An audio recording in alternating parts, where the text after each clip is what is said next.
Shock Monkey Radio is entertainment for adults, by adults, and the views and opinions expressed here do not reflect upon the sponsors or FXBG Public Radio. For additional information, please refer to the United States Bill of Rights.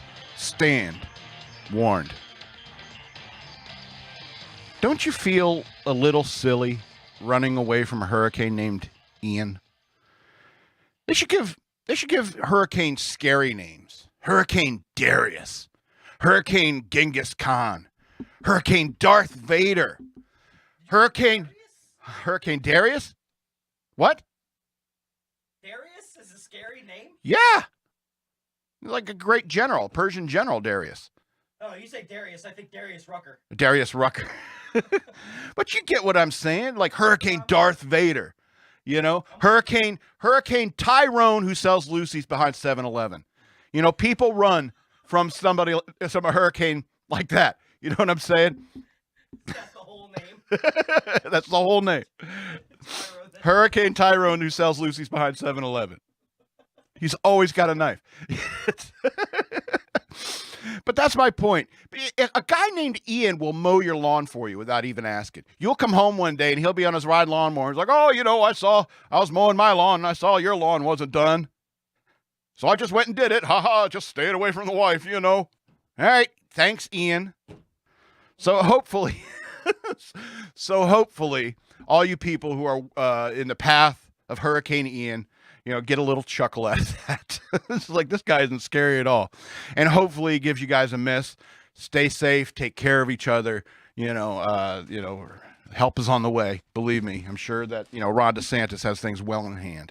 So those of you on the Gulf Coast, hunker down, as DeSantis said. So, yeah, welcome to Shock Monkey Radio. I am your host, the Madman. Thank you. Here's something I want you to do. I want you to do a real big favor for me. I want you to just meet the like button for drinks. I guarantee you two will hit it off. You and the like button will hit it off. You have a couple drinks, you get a loose, you get to know each other a little bit better. Next thing you know, you and the like button are back at your place. You know what I'm saying? And the like button will be like, hey, here's a crazy thought.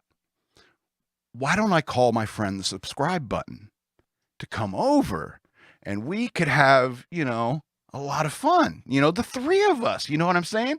So you call the subscribe button over, you and the like button, you guys get it on, you're clicking each other, you're clicking all each other's buttons and stuff like that, having a great time. You're done in everything.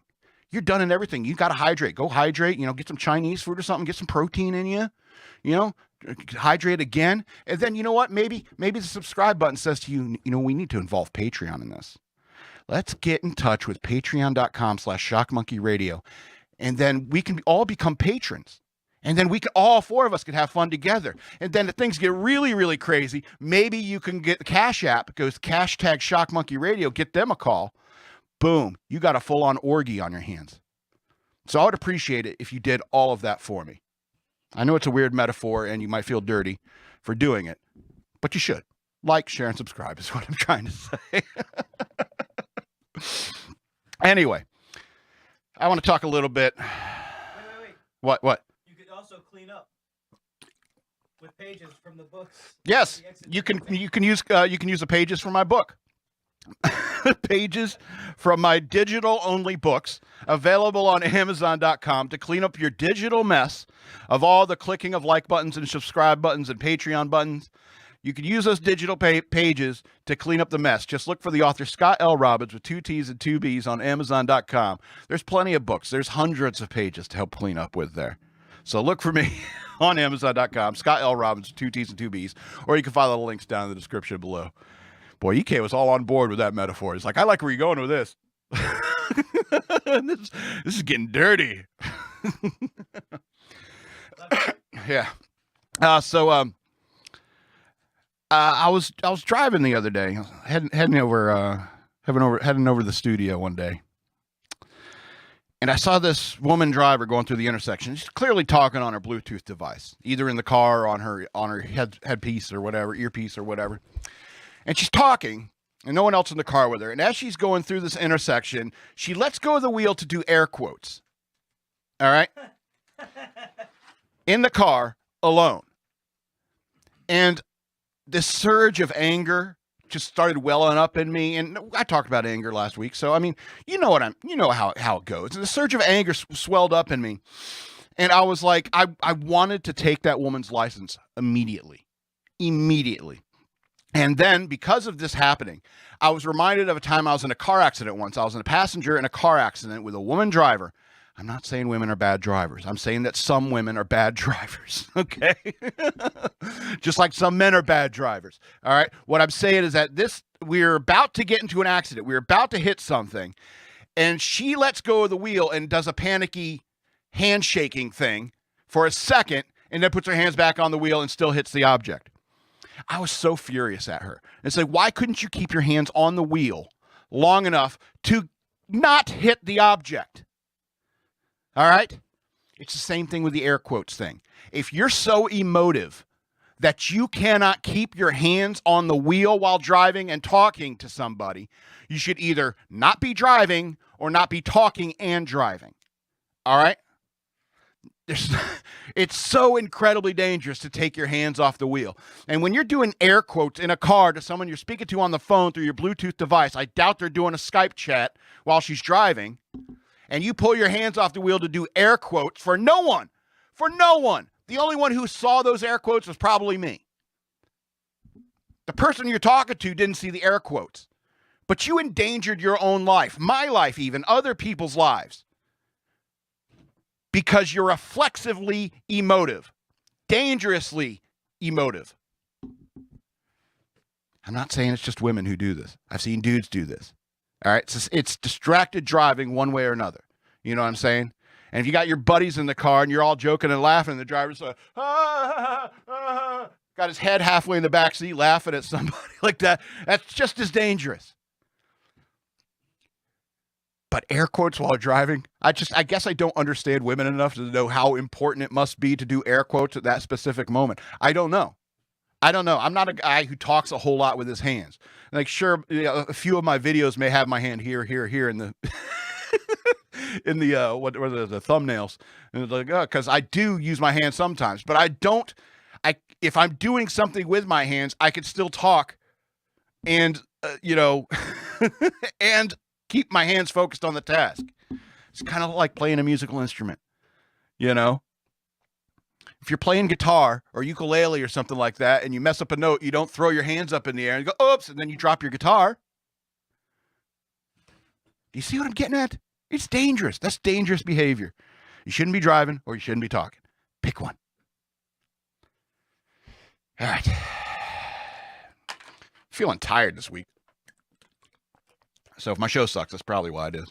I'll blame it on the tiredness. I'll blame it on the alcohol. I hate seafood. Hey, Madman, I got like 2 bushels of crabs. We're gonna go cook them up. You want to come on over? I got beer. No. What's wrong, Madman? I said I got beer. Nah. No, thank you. Why not? A bunch of crabs, beer. Come on over. We'll have a bunch of people. Come on. No, I really hate seafood. You hate seafood? Why? Oi, Madman. I just got a bunch of shrimps back in my house. Why don't you come on over? I'll throw another shrimp on the barbie for you. No thanks, Ian. Or is it pronounced Ian? It's pronounced Ian. No thanks, Ian. Why not, mate? A bunch of shrimp, Bobby, friends, good times, good drinks, good tunes. Come on over. No, I don't like seafood. Nah? No. Nah? No. Why don't you like seafood? I hate seafood. And I'm going to explain why. Because I'm sick and tired of people inviting me to the crab feasts and the shrimp feasts. I guess I got really generous friends, but I feel like I need to explain this to people. You know how fish breathe, right? They suck in water, and they have these gills, and these gills separate the oxygen from the water. But, we all know what's in the water, right? Pee, poo, jism, decaying fish. All right? That's what's in the ocean that we know of, not to mention our trash. I'll come to that. I'll come back to that. Don't worry about it. So this is what these fish are breathing in all day long. This dirty, dirty poo and jism and infested water. Just bleh. That's what they're breathing all day long. And you know what they're eating? The same poo and pee. All the stuff that's drifting down, that's, leftover fish parts of a decaying fish that's just drifting around in the water. There's little tiny fish that go around picking the gross stuff that grows on other fishes. All right. There are fish that hang out in the mouths of bigger predator fish just to pick their teeth. Pick the leftover fish gunk out of the fish's teeth, out of another fish's teeth. All right. Do you know how fish reproduce? The female will drop a bunch of eggs in the water. The male will come along and ejaculate onto the eggs, and then the eggs drip down, wherever the female fish was aiming, and then they, get fertilized, and they grow into little other tiny fishes where they birth there under the ocean in the water, the same water that they're all breathing and eating stuff in, and so forth. And there at the bottom, where all those little fish eggs go and stuff like that, you'll have little shrimp. Little shrimp come along and is like, oh, here's an egg, here's a fish egg, here's a little bit of fish jism. This is what the shrimp eat. And same with the crabs. Crabs are scurrying around the bottom. They're scurrying around the bottom. It's like, ooh, poop. It's like, hey, I found a carcass of a dolphin. It's like, ooh, there's a bunch of crabs all over just feasting on this dead dolphin. And the dead dolphin's decaying there underwater, and it's like drifting around in the water. And then we come along with big ass nets, scoop up all these bottom feeders, literal bottom feeders, scoop them up, throw them on a boat, you ship them off, pack them in ice and salt, ship them off somewhere, then somebody boils them up and eats them with their mouths. Some human puts that stuff in their mouths. These creatures who live off all the poop and the ejaculate and the decaying corpses in the ocean, not to mention our own trash. Human beings have been throwing trash in the ocean since the dawn of humanity. The very first loincloth ever made was thrown into the ocean the day the second loincloth was made. You know what I'm saying? There's been nothing but our garbage, animal waste, poop, decaying sea monsters in the ocean. You know what I'm saying? Sea monsters. Let's be honest. Some of the carcasses you've seen pulled out of the ocean, they're terrifying. They're terrifying. And all of that is in the ocean. And you're scooping them. You're just tearing that shrimp up, huh? Oh, I love that shrimp. Oh, I love to tear apart these sea spiders and eat their meat. Meat that is grown exclusively on poop, pee, jism, and decaying sea life. So no, I don't want to come to your shrimp broil. No, I don't want to come to your crab feast. It's disgusting. It's so disgusting.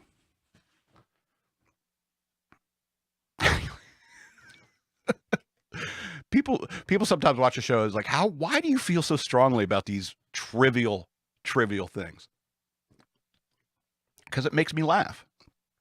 And I hope it makes you laugh. Because it's like, because people will be like, have you ever seen somebody get so passionate about such a stupid thing?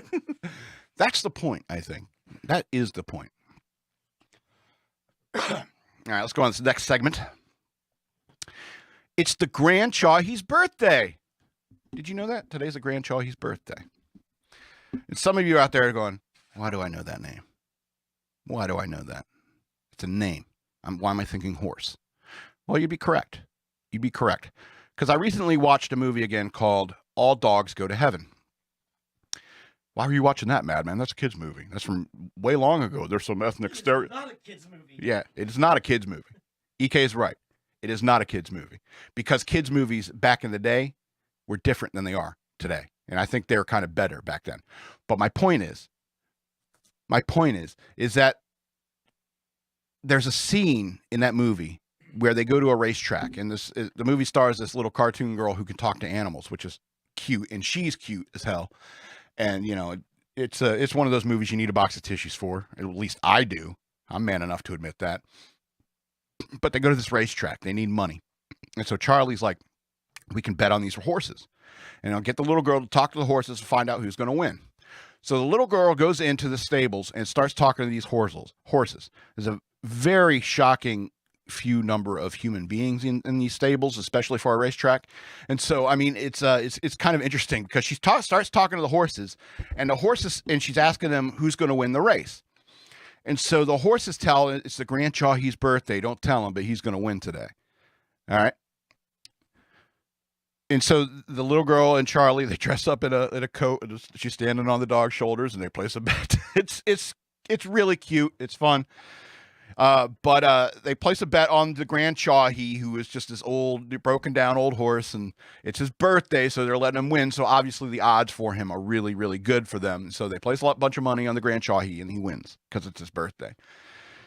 Here's my point. Like I said, there was a shocking lack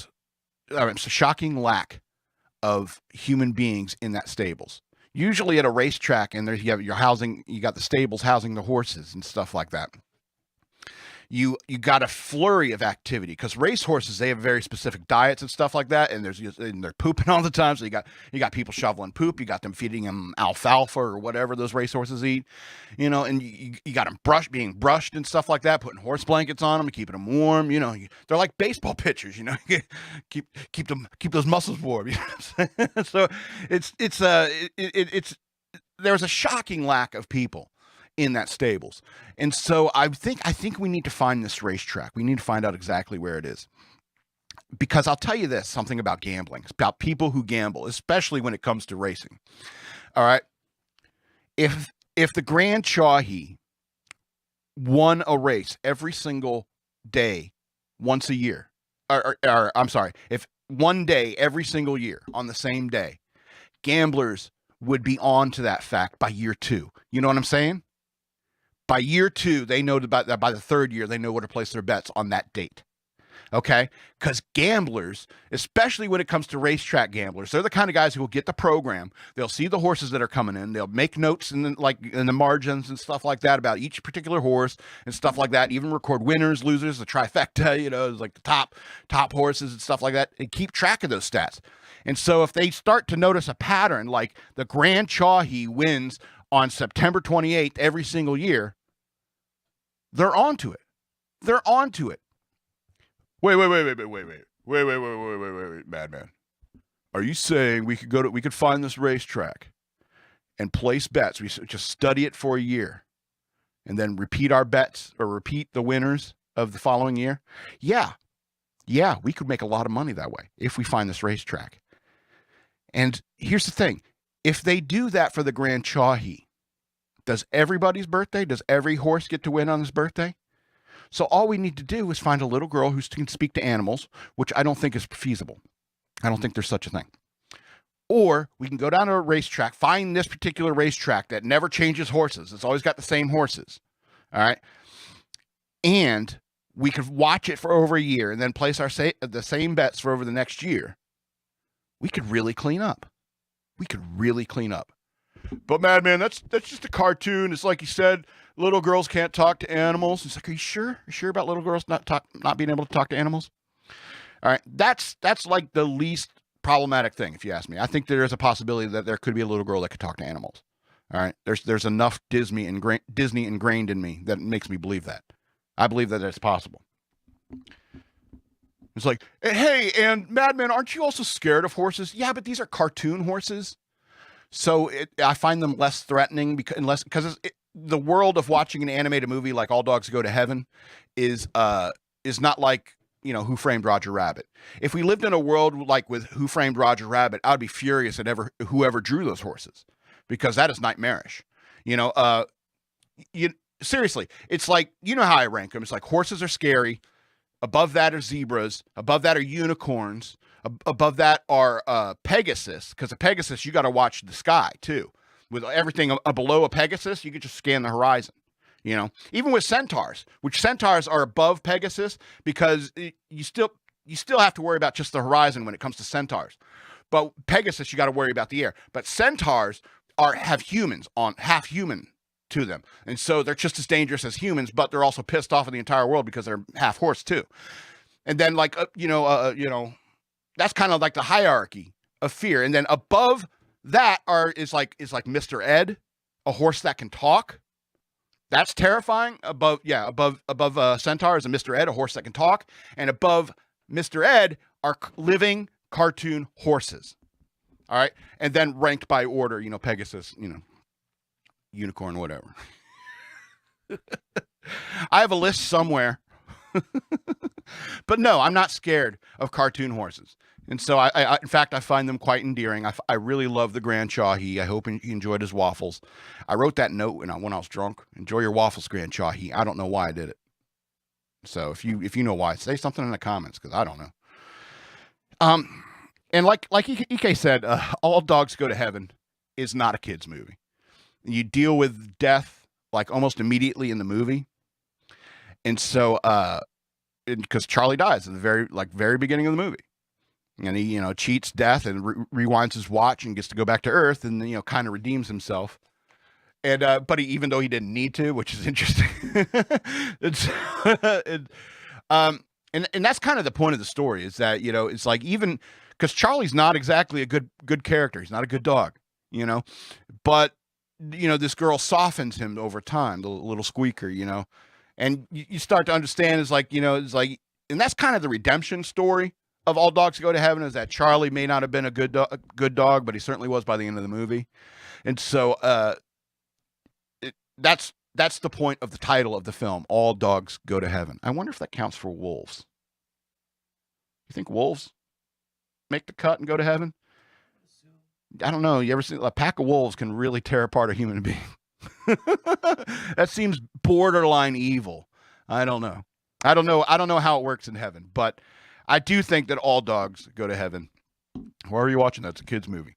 Well, because I am a child. All right, Matt Walsh. Okay, Gavin McGinnis. Those guys say things like, it was like, you're not really an adult until you have kids. Well, F you. All right. Just because I can't con some jackass woman in this modern era to marry me doesn't make you better than me.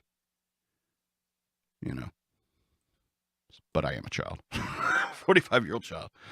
Anyway, happy birthday, Grand Chawhee. All right. I might skip one of these things because I went too long on those those couple things. Yeah, I'm going to skip this one here, but I will talk a little bit about my YouTube watch schedule because somebody was asking me, hey, like, what do you watch? And he was like, you on Hulu, you Netflix? I was like, nah, I don't watch. I'm on none of those pay things. I only watch YouTube. It's like, what? You only watch YouTube? It's like, yeah. And I mean, usually I'm doing other things, so it's not like necessarily important stuff I'm really listening to. Like I can listen to Ben Shapiro talk at me while I'm writing or playing a video game or doing something else, doing house chores or whatever. And so, and I can still process it unless it's something too complicated, like intense writing. I gotta either music or silence. Can't have somebody talking in my ear. It's like, shut up, Ben. I'm trying to think. So I mean, people ask me, it's like, so what do you fill your day with when if all you watch is YouTube? I said, well, I usually get up in the morning. I get up around 7, get out of bed around 9, get on the bus about 11, sipping a drink and feeling fine. Sorry, what happened? Did Axl Rose just die? Is Axl Rose dead? I'm gonna search. Is Axl Rose alive?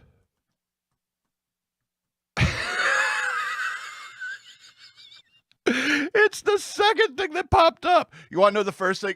Is Axl Rose? The first thing that popped up was married, still married. The second one is Axl Rose still alive? Yeah, okay. Yeah, he tweeted, I guess, yesterday. I don't know what happened. But I get up in the morning around 9-ish. All right? 9-ish. And I don't like waking up to an alarm. Nothing puts me in a worse mood than waking up to an alarm. So I got to intentionally go to bed early so I don't sleep too late. And so I'll wake up around 9-ish and then I'll take care of my daily, what's the word I'm looking for? Ablutions? Ablution? No.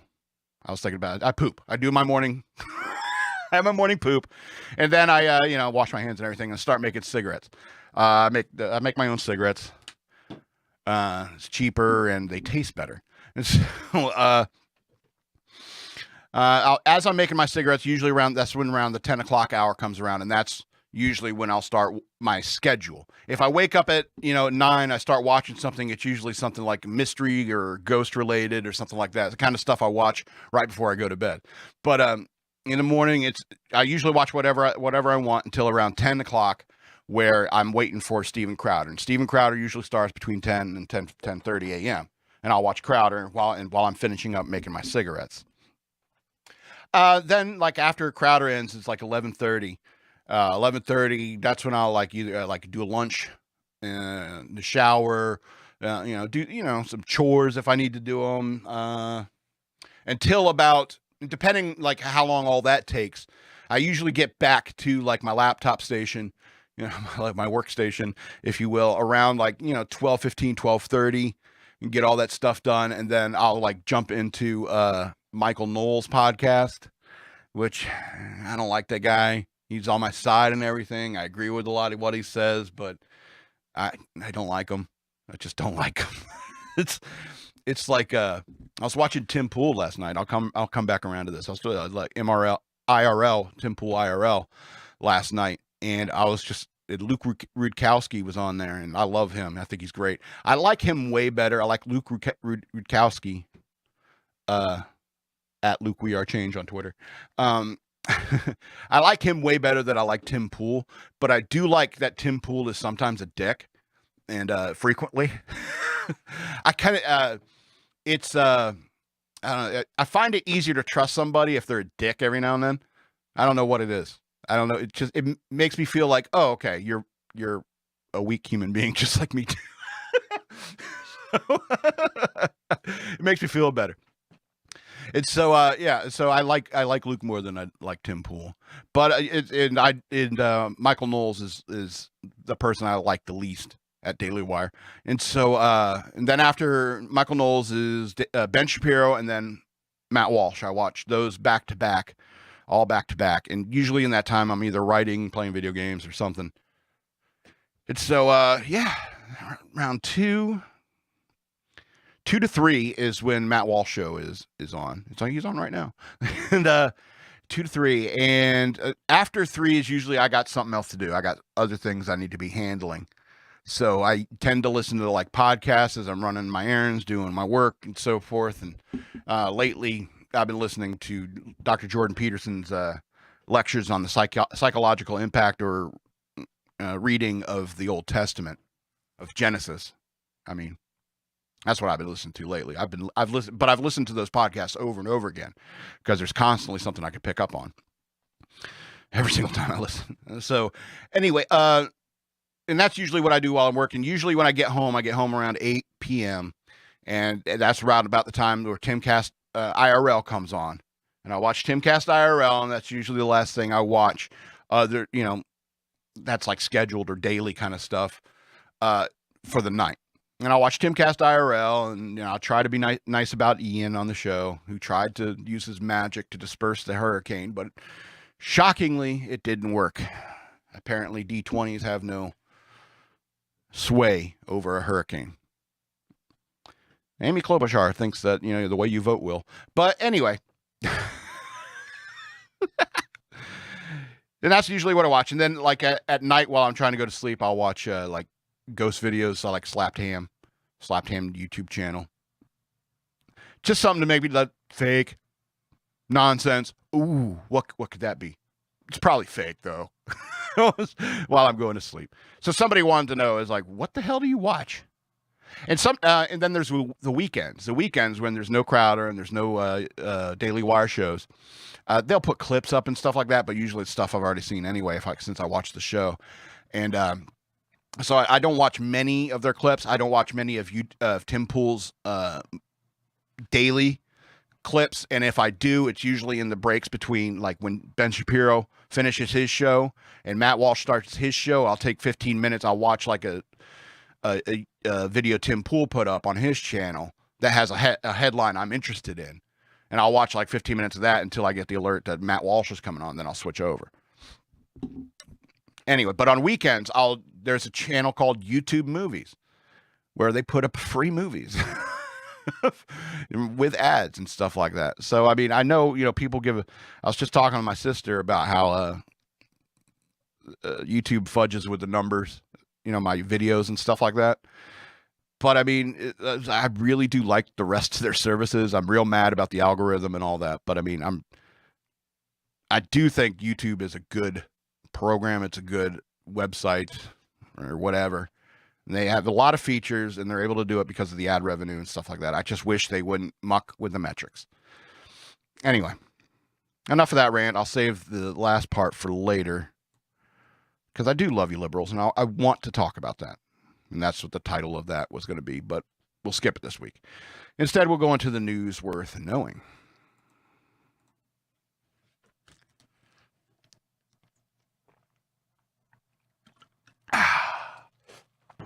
Water. Well, how's it go? Water, water everywhere, and how the borders did shrink. Water, water everywhere, and not a drop to drink. You know that old children's song from the sea? Step into my office. You're fucking fired.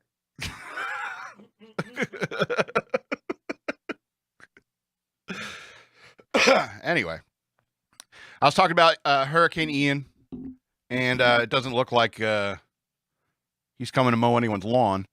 Hurricane Ian's dangerous eye wall moving onshore in Florida with Category 4 force. So this is just like an ongoing story that everyone's tracking today. I'm, of course, using Fox News. And so it's going to be, I'm just going to be reading the fast facts and the headlines. All right, so Hurricane Ian is about 45 miles west of Naples, Florida. Governor Ron DeSantis has urged residents to evacuate, and hurricane waters are already flooding southern Florida homes. And hopefully you do know about the tidal surge that comes before any storm. Is that the tide just really comes way up high as the storm starts coming in. And so they got that going on down in Florida. Hunker down, as I said. And there's power outages already in Florida. DeSantis said there's 200,000 power outages. It's just a drop in the bucket of what's coming. Yes, there's going to be millions of people without power very soon. Hopefully, Governor DeSantis is working the phones right. And, you know, a lot of the country is really watching him to see how he handles this. The left is watching how DeSantis will handle I'm going to tell you how it's going to play out, too. All right? Everyone's watching to see what DeSantis does. No matter what DeSantis does, the left is going to say, like, oh, DeSantis went about doing this wrong. Well, DeSantis went about doing that wrong. As stuff starts coming out, as the storm event happens, as the story unfolds, you're going to see them, like, criticizing everything he does, saying that it's like, oh, that's a bad call. This is how it hurts minority people the most. This is how it affects women the most. It's like, they're going to be playing that game for a while. And the right is looking at him, it's like, as saying, okay, you handled that whole Martha's Vineyard thing pretty good. You know, you're handling Disney good, but how can you handle something like a natural disaster in Florida? Because I think that's important to everybody who lives in Florida, you know, and in the country, anyone on any coast, because hurricanes can hit the East Coast too.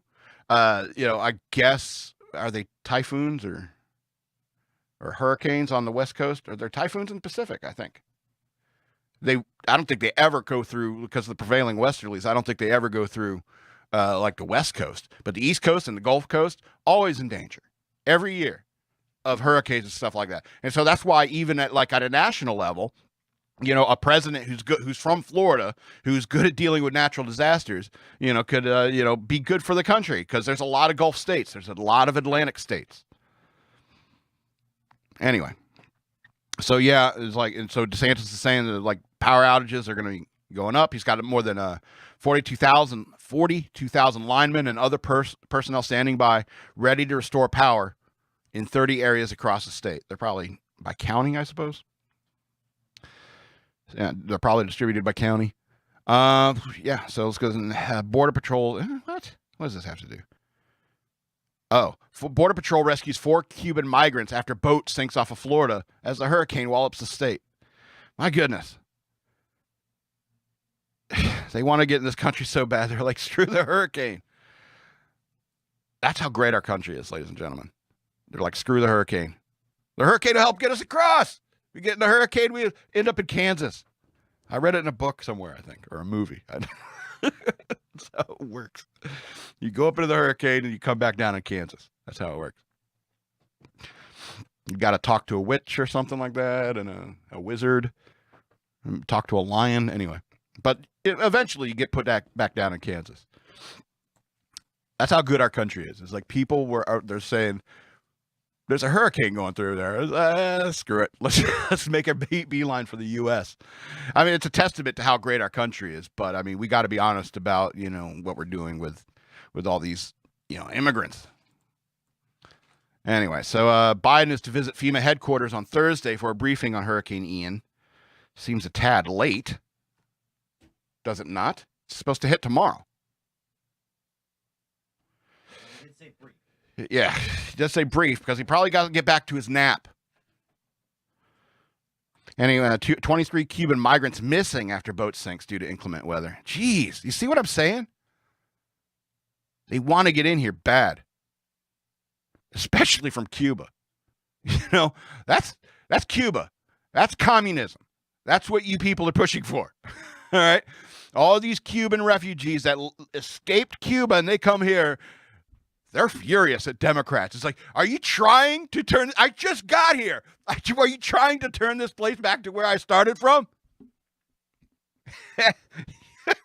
I'm sorry. This is all very serious stuff, but, this is who I am. I'm Sir Laughs a lot. I'm the guy who can't help but laugh. I had people threaten me after I was making jokes when we watched Roots in social studies.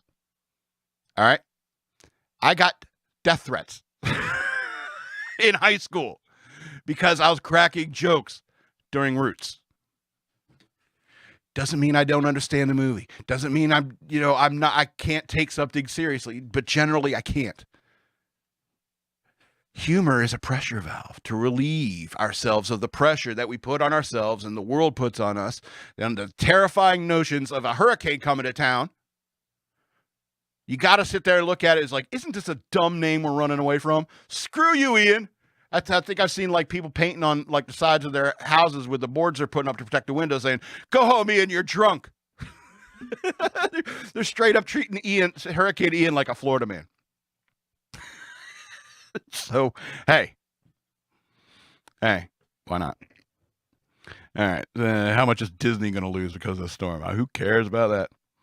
Yeah. So, the First Lady Casey DeSantis announced the activation of Florida Disaster Fund to support Florida's communities impacted by Hurricane Ian.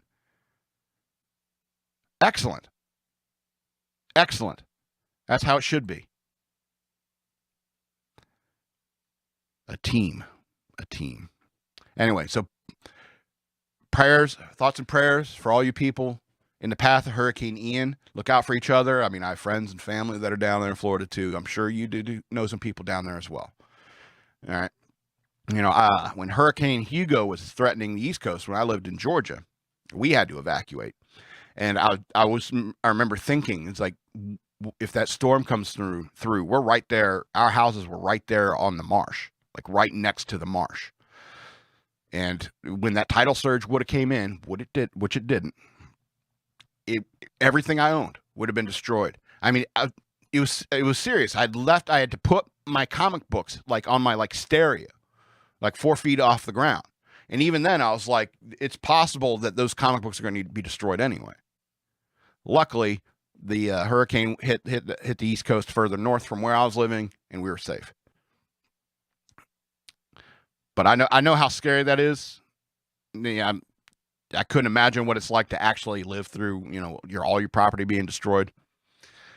But thoughts and prayers out to you. Stay safe. Look out for each other. Help is on the way. All right. Let's go to the next story. Americans should flee Russia immediately because they could be conscripted. The U.S. Embassy urges. Oh, Lord. But I'm not Russian. Doesn't matter. Come on, comrade. You're Russian today. I would say, okay, so the U.S. Embassy in Moscow has urged all Americans in Russia to flee the nation following President Vladimir Putin's partial mobilization decree last week. Excuse me. Russia may refuse to acknowledge dual nationals' U.S. citizenship, deny their access to U.S. consular assistance, prevent their departure from Russia, and conscript dual nations for military service. Oh my God, that's how they're going to get you. That's what you get for being a dual citizen, jackass. It's like if if you're dual citizen, you should stay in the better country. Anyway, so the embassy warned that the ability to leave Russia has already become increasingly difficult with the limited commercial flights and crowded border checkpoints. I don't know if you know that, but like flights out of Russia are sold out. The highways leading out of Russia, jam-packed with people trying to leave Russia. And the only reason Russia is not acting more aggressively to stop this is because of how many cameras there are in the world. You know, if this were like 1996 and this was happening, Russia would lock down their borders with the military, and they'd start grabbing people and throwing them in prison until they behaved. You know, but because there's so many cameras in this world, they're not doing that for some reason, which I think is very strange and very scary, if you ask me. Anyway. So Putin's decree to mobilize 300,000 soldiers to go fight this war in Ukraine has reportedly resulted in hundreds of thousands of conscription-age men to attempt to flee Russia. Images surfaced on social media showing packed airports and Finnish border check officials, thousands of cars jammed up on highways as Russians, mostly fighting-age men, look to flee from Putin's order, like I mentioned. Russian men have flooded into Finland, Georgia, Kazakhstan, and Mongolia as other European nations have blocked their borders to Russian citizens. Friggin' Europe. Anyway, the White House said Tuesday it will accept Russian refugees attempting to forego joining the war in Ukraine. Over a 5-day period after Putin announced the mobilization on September 21st, some 261,000 men have already fled Russia, according to Novaya Gazeta Europe on Monday. The embassy warned all Americans in Russia that the State Department has a limited ability to assist, particularly as tensions between Moscow and Washington continue to escalate to levels not seen since the Cold War, and said conditions, including transportation options, may suddenly become even more limited. Yeah. I think what this is all showing us is that the Cold War didn't really end. It was kind of just paused for a few years. And like the Putin regime, you know, eventually took power, and now it's like it's turning back into another Cold War, it looks like. And to be fair, Russia is mad that like Finland is like just joined NATO. And so Russia's position is that, you know, NATO's expansionist, so we're going to be expansionist. And it's like, but, you know, you took Crimea, you're trying to take Ukraine. And I think America has been foolish to back Ukraine because it's not that important to us. It's, there's a lot of bad people in Ukraine, just like there's a lot of bad people in Russia. And it's incredibly corrupt, just like Russia. And so all this money we've sent to Ukraine and all these people in America who put the Ukrainian flag on their backgrounds on their social media or whatever like that, it doesn't, you kind of got us involved in this. And the Democrats are all about the Ukraine thing. All about it. And, you know, after the botched withdrawal from Afghanistan, you know, Biden wants to look like he, you know, could win something, and just sending money to Ukraine. He wants to chalk that up as a win. But you know what? Russia is a paper tiger. You know, I think that, you know, they have the GDP of like Texas. You know, people think that they're scared, but they're conscripts. Their soldiers are conscripts. Have you ever played Civilization 3 and conscript soldiers and send them into a fight? They just get mowed down. They have no training. They have no health bar. There's like two hits and they're gone. In Civ 3 anyway. But what I'm saying is that conscripts are just not as good as trained soldiers. And I think America learned that lesson in Vietnam when we had the draft and people were dragged kicking and screaming into the military to go fight. You know, these guys would kill each other. They would injure themselves to get out of duty. They would kill their officers and try to get them killed and stuff like that. It's awful. It's awful. And plus, you know, they're Russian men, so they're drunk 90% of the time. And so it's real hard to, you know, have like unit cohesion and stuff that the like American military is superior at. Tightly disciplined people, highly trained, extensively trained people, going into war zones. These are the people who survive and fight and win wars. Conscripts are a bunch of drunk kids that are scared they're going to get killed because some jackass in Moscow forced them to. So I don't fear Russia. I don't fear China. I fear the weapon capabilities that they have, obviously. But generally, I'm not scared of their militaries. Anyway, it's a weird rant, I guess. All right, let's go to the next story.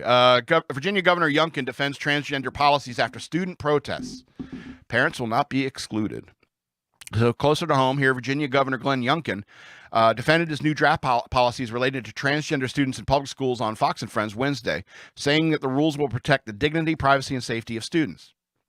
Youngkin's 2022 model policies define the word sex as biological sex, and the phrase transgender students means a public school student whose parent has requested in writing, due to their child's persistent and sincere belief that his or her gender differs with his or her sex, that their child can be identified while at school. The governor added the new policies would bring parents more fully into the fold. We first want to love every kid, Youngkin said, and we want to make sure we're protecting their dignity and their privacy and their safety. And the difference in what our policies are really focused on, indeed bringing parents fully in. The draft policies, the governor explained, would maintain that if parents authorize a change in a student's name, pronoun, or bathroom use, accommodations will be made for that student. It would also state that sports are to be separated by sex and will be separated by biological sex. It would also state that sports that are separated by sex will be separated by biological sex. Okay. Biological boys shouldn't be playing in sports with biological girls, Youngkin said. It's just not fair. Very true. All right, so, yeah. I don't even think parents should be allowed to do that. But, I'm the tyrant. I'm the tyrant. I'm not Glenn Youngkin. I'm not Ron DeSantis, so I don't think, it's like, I don't care what you think your kid's gender is. No, that's a boy or that's a girl. Sorry. It's like, you may want to screw up your kid, but I'm not screwing up your kid for you. And unfortunately, there's tons of people in the education system who love to screw your kid up for you. Anyway, so that's why Glenn Youngkin wants to do this. He wants, parents to have notification. For example, if there's some transgender person going to the school, you may want to send out a note to every parent at that school saying, hey, there's a transgender person there. A guy who might be wandering into girls' bathrooms. Just wanted to give you a heads up. Here's some homeschool. Here's some homeschool information, private school information. Maybe that's what they should do.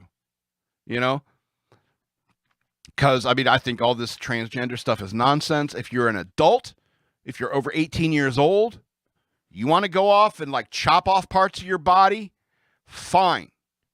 I can't stop people from smoking cigarettes. I can't stop people from drinking alcohol. I can't stop people from doing crack.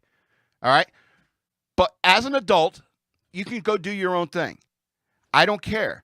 I don't think it should be a part of anything around children. Just like I don't want a bunch of people smoking crack around kids. Anyway. I gotta keep going. All right, so yeah, I gotta keep going. We're running out of time. All right, Europeans are increasingly burning trees for energy after green policies in the Russian war leave countries hobbled. All right, I'll read just a lead paragraph. European consumers and businesses are increasingly turning to biomass energy sources, including wood-derived fuels for heating and cooling, as the energy crisis continues to wreak havoc across the continent.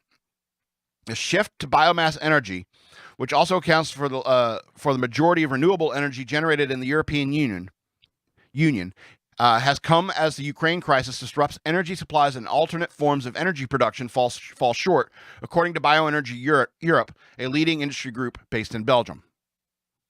So, do you know how bad that is for the environment? Burning wood for energy? It's worse than coal. It's worse than natural gas. Yeah, well, we'll talk about Nord Stream too. It's way worse than nuclear. But you people don't want to use nuclear. No, it's so dangerous. 3 Mile Island, Fukushima. Yeah, accidents happen, like 1 in a billion. 1 in a billion. Sure. But that energy, nuclear energy, is the cleanest energy we have ever discovered. Ever. And it's amazing we can create energy from it, because at first it was a weapon. Nuclear energy at first was a weapon, but then we were able to harness it to create clean energy. And if you follow the news the way I do, you know that there's some explosion that happened on the Nord Stream 2 pipeline, and now there's like natural gas bubbling to the surface in the Baltic Sea. Or maybe you don't read the news as much as I do, but I know that that's happening, and there's all sorts of speculation. Who blew up the pipeline? You know, was it the U.S.? Was it the Russians? Was it the Ukrainians? There's lots of speculation over it. But regardless, the point is that natural gas is fizzling out through the Baltic, and so that natural gas isn't getting to Europe. And so these people in Europe have already been burning wood because they don't want to have nuclear power plants, and they don't want to use fossil fuels. You know, it's because we want to be green. It's like, good luck with your windmills. Good luck with that. But the point is that, you know, with these energy issues that we're having in this world, people are resorting to awful, awful things. I don't know how many pictures of electric vehicles I've seen with somebody's driving an electric vehicle down the road, and they got a generator strapped to the back with cans of gasoline. EK's laughing. EK's laughing right now because I know he's seen tons of those as well. You're adding extra steps. You know what I'm saying? And even those electric vehicles, you know, they're charged from power that comes from like coal plants or nuclear power plants. You need to get your head right. Get your head right. Because all it's doing is making Russia richer. Anyway. Sorry. Real ranty today. Anyway. Let's go into these two happier, funnier stories before we get out of here. Before I read this next headline, I just want to remind you that all dogs go to heaven.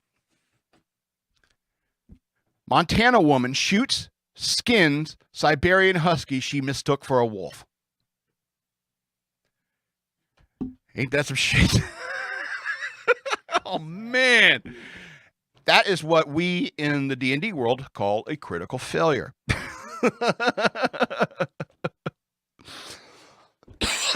No, that's when you fail the intellect check, but you get a natural 20 on the strike.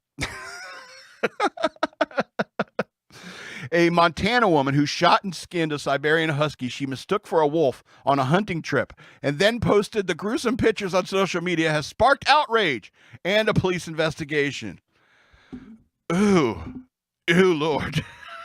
This is bad. Amber Rose Barnes, 36 of Martin City, faced swift backlash after she bragged about the kill on Facebook. Listen to this post. So this morning I set out for a solo predator hunt for a fall black bear. However, I got the opportunity to take another predator wolf pup 2022. Pup. Was a great feeling to text my man and say, I just smoked a wolf pup. Hashtag first world. Hashtag one less predator MT. For Montana. She wrote about the 5 photos from her posting and the bloodied pooch. Oh, Lord. Oh, God. I got one picture here, and I don't want to look at it. It is dark. In one picture, the skinned husky sprawled out on her flatbed truck as she smiles broadly, stroking the pup's lifeless head with her right hand and clutching the rifle with her left. It didn't take long for readers to respond. Oh, Lord. It did take long. These pictures, God bless it. Anyway, it did take long for the readers to respond to the shocking blunder and inform Barnes that she had bagged man's best friend, not a wolf. Amber Rose are here hunted, shot, and skinned a husky, not a wolf, an obvious hashtag husky. Oh my God. An irate Twitter user pointed out. One critic dubbed her the Montana dog butcher. Oh. That's awful. Another called her a psychopath. Lord Almighty. Flathead County Sheriff's Office issued a press release stating on September 23, a local A local had picked up 11 husky and shepherd mixed dogs that had been abandoned in the Doris Creek area. Oh, Lord. Flathead National Forest, about 60 miles south of Glacier National Park, the same area where Barnes was hunting. Animal Control later located more dogs in the area. So apparently it was a stray or a wild one. During this investigation, we were advised through Montana Fish and Wildlife Parks that one of the dogs may have been shot. The person who is believed to have shot the dog has been identified. The case is under investigation. Probably didn't take long to find who the suspect did it. It's on Facebook, right? But in subsequent Facebook posts, Barnes dug in and insisted she acted in self-defense. Ready for this? The animal was growling, howling, and coming at me like it was going to eat me, she wrote. Yes, I made a mistake, and I did think it was a hybrid wolf pup, but I was not aware of 19 dogs being dropped 11 miles into the wilderness either way. Yes, I still would have shot it because it was aggressive and coming directly for me. Come right for us. What'd you say? South Park reference. Oh, It's coming right for us. oh, it's coming right for us. Yeah, maybe South Park reference. Maybe that's her play. Who knows? Yeah. She also claimed she obtained the license necessary to hunt wolves prior to the trip. Barnes urged the critics to remove the post, slamming her. There are no charges against me, and I did not break any laws. I am not a cruel individual killing people's pets, the post reads. The plea for public understanding was not well received. By Tuesday morning, Barnes had deleted the controversial Facebook post and sent her account to private. Oh, man. Meanwhile, police are trying to track down the people who dumped the dogs in the forest. Many of them were infected with parvovirus, which can be deadly if untreated, according to authorities. Interesting. So he could have been sick. Parvovirus. Let's look that up real quick. Canine parvovirus. Cause filth disease, mild rash, usually affecting children. Adults get infected. Transmission. Diagnosis, prevention. Well, dogs can't wash their hands, can they? Best determined susceptible immune. So I don't know. I'm not seeing anything like rabies or anything like that where they get crazy or aggressive or something like that. But if look, people make mistakes. People make mistakes. It happens.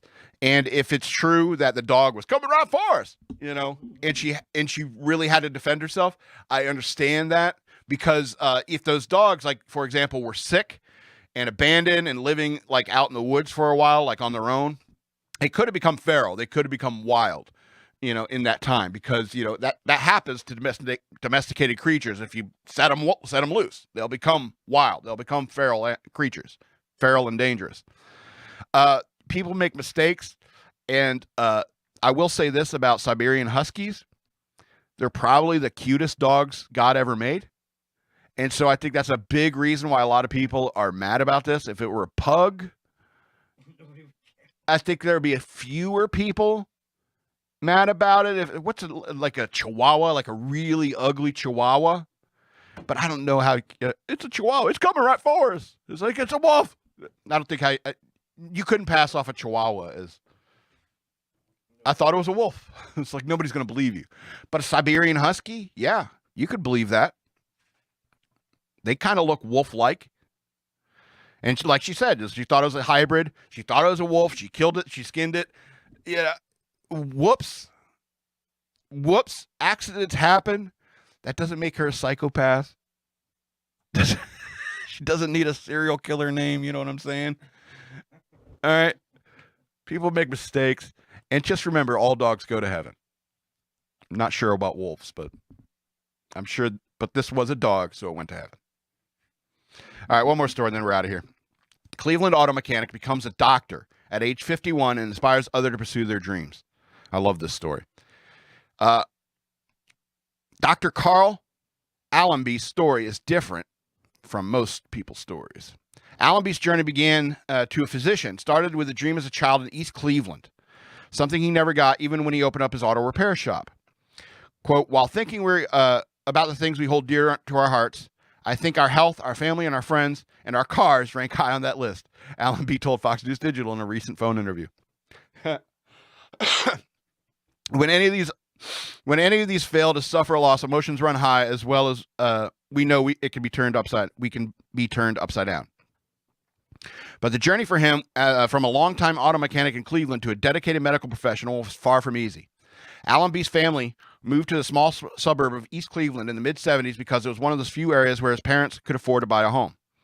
Decent-paying jobs were difficult to find, so his minister dad started working as a door-to-door salesman while his mom stayed home to raise a family, which included his 5 siblings. We faced economic hardships throughout my upbringing and were on welfare for what seemed like my entire childhood, said Allenby. He recalls many days and weeks that his family went without lights, gas, or water. And if not for government handouts, he said, we would have been without food on many occasions. Allenby added, I remember having a desire at a young age to become a doctor, but my life circumstances led me to a much different place.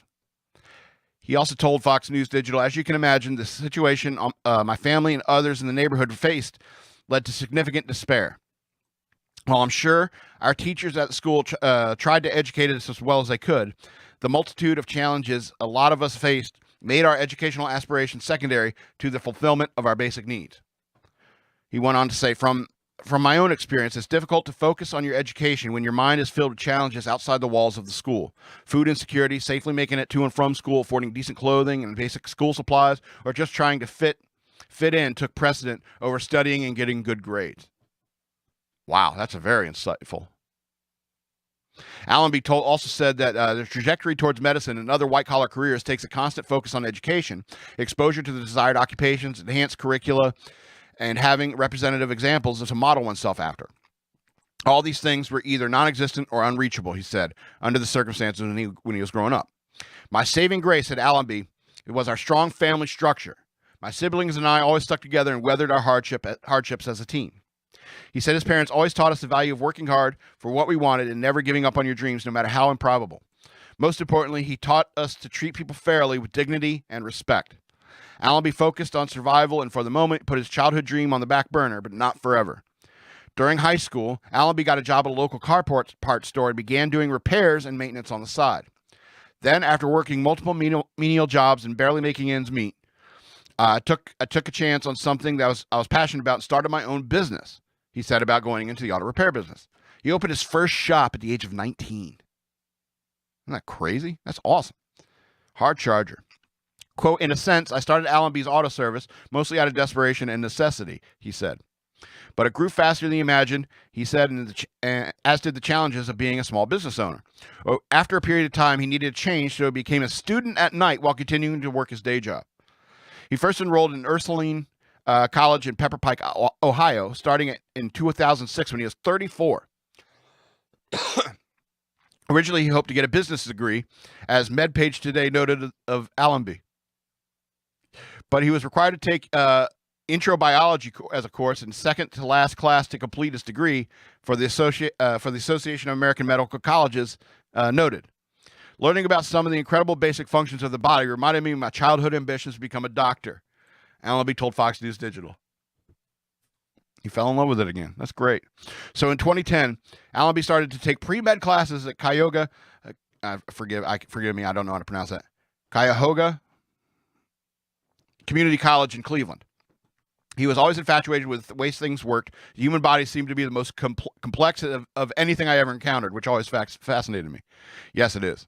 It's a very, very sophisticated piece of machinery. That's how he looks at it. Oh, you look like you're like an Oldsmobile, aren't you? Anyway.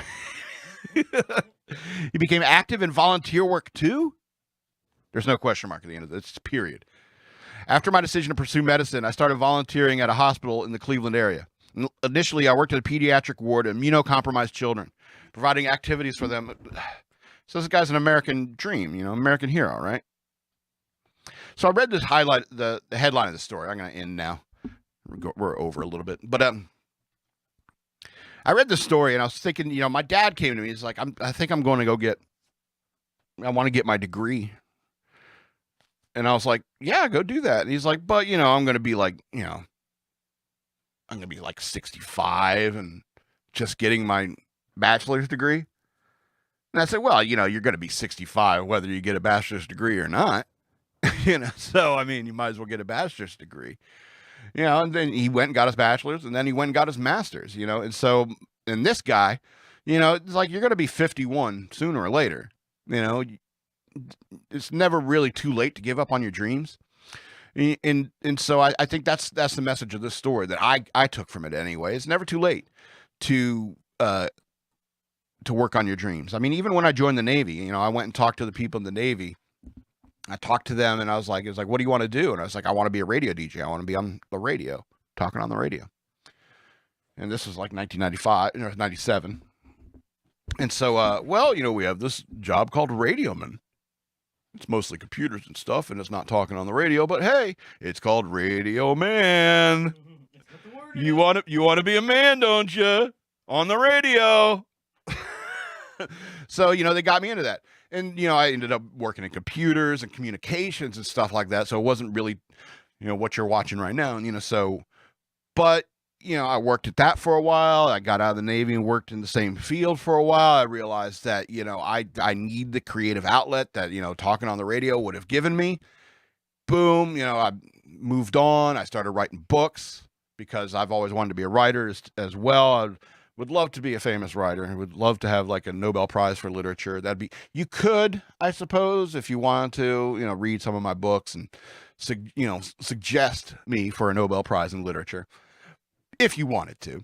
But, you know, what I really wanted to do was talk on the radio. It's way easier than writing a book, believe me. And so, eventually I got there. You know, I'm living my dream right now. And so, I mean, and that has always like filled me with happiness and hope and stuff like that, is that, you know, despite all the setbacks and the changes in technology that have come since I first had those dreams, you know, because of the changes in technologies has made it easier for me to access, you know, my dream.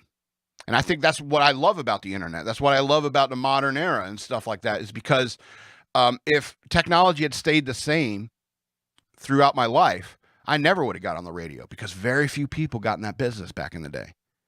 It was very hard to break into that field. You know what I'm saying? And so it was just like television and entertainment is. You know, it's not like it. You know, it was very, very hard to become a famous actor. It's very hard to become a radio DJ because they're very competitive positions. Because tons of people want to be famous actresses. Tons of people want to be famous radio DJs. Tons of guys want to be the next Howard Stern. And I was one of those guys. Not necessarily like Howard Stern, but my own personal brand. And so, because of technology, you know, it has made my dream easier. You know, I just wish I was on an FM station, and there's tons of people out there that are forced to listen to me because their shitty car is stuck on that one station. They're stuck on Shock Monkey Radio. It's like, I can't, every time I hit the buttons, you know, it never changes the channels. It's just Shock Monkey Radio episodes over and over again. So I'm forced to listen to it. I just wish I had a larger audience. You know what I'm saying? That's all. But in the end, I'm living my dream. And you could too. And it's never too late to pursue it. So I just want to remind you again that I have a Patreon. Go to patreon.com/shockmonkeyradio. Become a patron. I would appreciate that. Use the hashtag shockmonkeyradio if you want to send me money through Cash App. You can follow me on social media. I'm at Denalitsaw on Twitter, which is the word wasteland spelled backwards. Shock Monkey Radio Redux on Facebook, and at SLRobbins13 on Instagram. I would appreciate that as well. And please like, share, and subscribe these videos, my clips and stuff like that. I would appreciate that, because YouTube's mucking with the numbers again. I did that clip about ancient Scottish history, and I'm losing. Gain views, lose views. Gain views, lose views. All right? It's irritating, but I do like YouTube. So, yeah, I also have books available for digital download. Search for Amazon.com. Search for Scott L. Robbins with 2 T's and 2 B's, or follow the links down in the description below. I would appreciate that. So this is the end of the show. This has been Shock Monkey Radio. I'm the Madman, and I love you.